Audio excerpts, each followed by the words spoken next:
Ego mwaramutse namwiriwe tubasaba kugira ngo mubandanye mukurikirana ibiganiro vya Manake Burundi TV. Manake Burundi TV nko tuguma tubabwira nticaye kandi nisinziriye, ifise abanyamyuga mvabwenge bagiye batandukanye.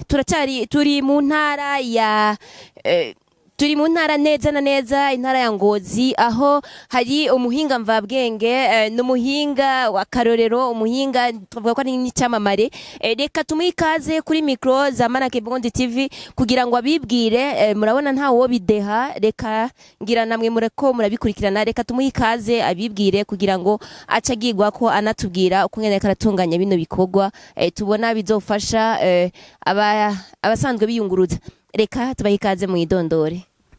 Bon, je nitwa Barembwa Reverien, wandi umuntu w'umartiste nuko twovyita, nkaba narize Cordar, nkaba maze imyaka itari mike ndabikora. Aha mubona mu bisanzwe maze ko ibintu byinshi, kiretse ko tuzakwisha ko mu nyuma ngiremwa nimwe amakanya. Murakoze. Ego reka tubahakanya n'ubundi kugira ngo mugirwe ko mutubwira ibikorwa bijanye na mutubwire kungene muko murabitunganya ko turabona kino kibanza gisa neza. Mugirwe ko mutubwira mbega iki kibanza turimwo cyo bari ikiwanyo bimeze gute, munigiki muri ko murategekanya neza na neza muri intara ya Ngozi. Murakoze cyane ko kubanza ico kibazo. Mu bisanzwe anye nkuko mu artiste ahaba yamerekana ivyakora byose yamasha mu by'ubwenge. Mu bisanzwe mu artiste bavuga bati bava mu Faransa ngo un artiste est celui qui voit ce que les autres ne voient pas. Mvaye ko mu artiste abona ibintu abandi bantu batabona. Ego je nashobora gutunganya parking kuko tubifashijemo n'ubutegetsi na administration.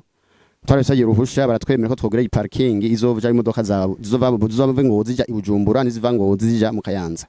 Rero kubera mu artiste yamafise abona ibindi bintu vy'ubwenge banashaka abandi batazi, nasho tunganya parking kugira ngo abantu abashoferi benshi baje bavyigireho, kuko murabona kenshi usanga umuntu bakamenyesha abanyonyi imiduga haragira amaksida kubera batazi ibi vyapa. Mu bisanzwe umuntu iyo umutaxi vero, umuntu kenshi umuntu ari umutaxi vero akaza kuri taxi moto, taxi voiture, gasubira probox, ugasanga umuntu ari kugira amasanga yatabizi.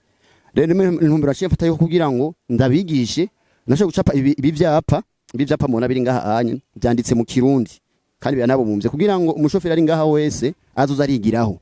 Mu bisanzwe parking zo nka parking ishuri kugira ngo umuhaje ngaha azoza arabona ati kameme ati ibi ndiko ndakora ndi mwibaranca hukungira ukuntu kugira ngo ashobore kugenda ntagira ingorane. Rero bidufasha kugira ngo umuntu agabanye amasanganya n'abandi bose bagongera bavyigireho. Kiretse rero twaratunganije ni karata y'u Burundi iriko amadarapo, iriko amabarabara yose y'u Burundi ya kaburimbo twarashize ko kugira ngo uvuge ati nk'ubu ndi Bujumbura mva ngahe Bujumbura nja tfate nji Ngozi ndaduga urabona haraduga nyene nkashana ndagira n'ubundi ntibikwiye cashira ko na n'uburebure bwavyo ngati mvuye Ngozi nja Kirundo ni birometero bingana gutya. Umva birashuba bimuhagira ayiciyumvira agira ide yeko arategura ati nja hanaha. Ego ko hariho n'abantu bazimbwa bati ngaha ni kure, mugabo ushaka ati si kure twoshobora kunyima bisanzwe ngana nuko turavyirometero tavye kuri imodoka inywa. Rero twabitanje kugira ngo twiza abantu bongere bigireho ko mu bisanzwe bavuga bati dessin ni langage universel. Mvuye uko dessin ni ikintu kidasanzwe, ucafye inka umushinwa arayimenya, umurusi arayimenya, umurundi arayimenya utanditse ko amajambo. Ikindi nakoze kugira ngo ibintu kuya tumenye neza, nashoboye kuvyandika mu Kirundi muri migi wacu kugira ngo twabe twigisha abantu bacu babanze bamenye ico nagomvye gukora icarico. Ego nuko bimeze n'ibindi two turabikora. Hani mvuze muri biki mu maze gukora mvuze ibi hari n'ibyo tumaze gukora bye n'ubuhinga nka imprimerie. Twarakoze ni na monument nini cyane gose ya CNDD nini cyane gose ipima nka 6 metres n'abantu bose baraja ko hejuru yabayinze cyane gose. Ego murakoze kumija mukamuzwe mutugendera kuko murako ibintu byose bigiye gutungura ubwenge n'abantu. Tubashimire cyane.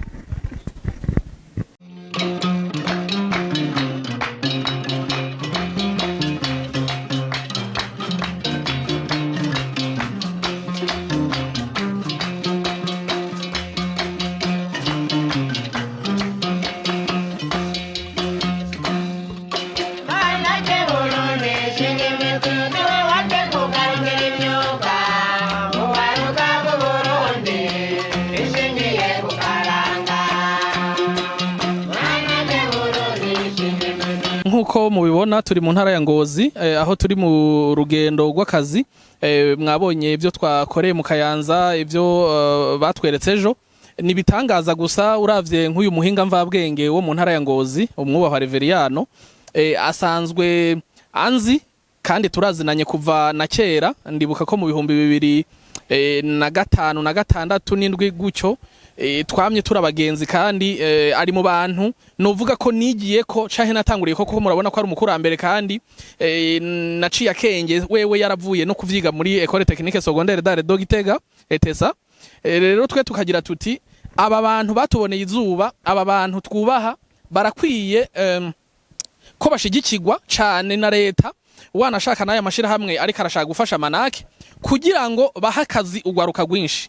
Twifuza yuko mu ntara ya Ngozi mu makomine twavuga ingena ca hatunganya ku buryo abanyamyuga mvabwenge bose bo kwitegurira kuzohabwa inyigisho, kuko iyo capacité intellectuelle ari nayo, impapuro zimwemerera ko kuba yotanga inyigisho ari nazo, ku buryo rero twe tubona neza yuko ugwaruka rwo mu ntara ya Ngozi bakibona kino kiganiro boca bahurumbira kumurondera kugira ngo abandike abatunganirize neza ibijanye na Sopake na Manake abikore neza, kandi turamwizeye yuko bizogenda neza, kandi murazi ko turiko dukorera mu mategeko kandi dukorana na leta mvyeyi, aho bavuga bati umunwa wose uronke ico ufungura n'umufuko wose uronka amafaranga. Murakoze.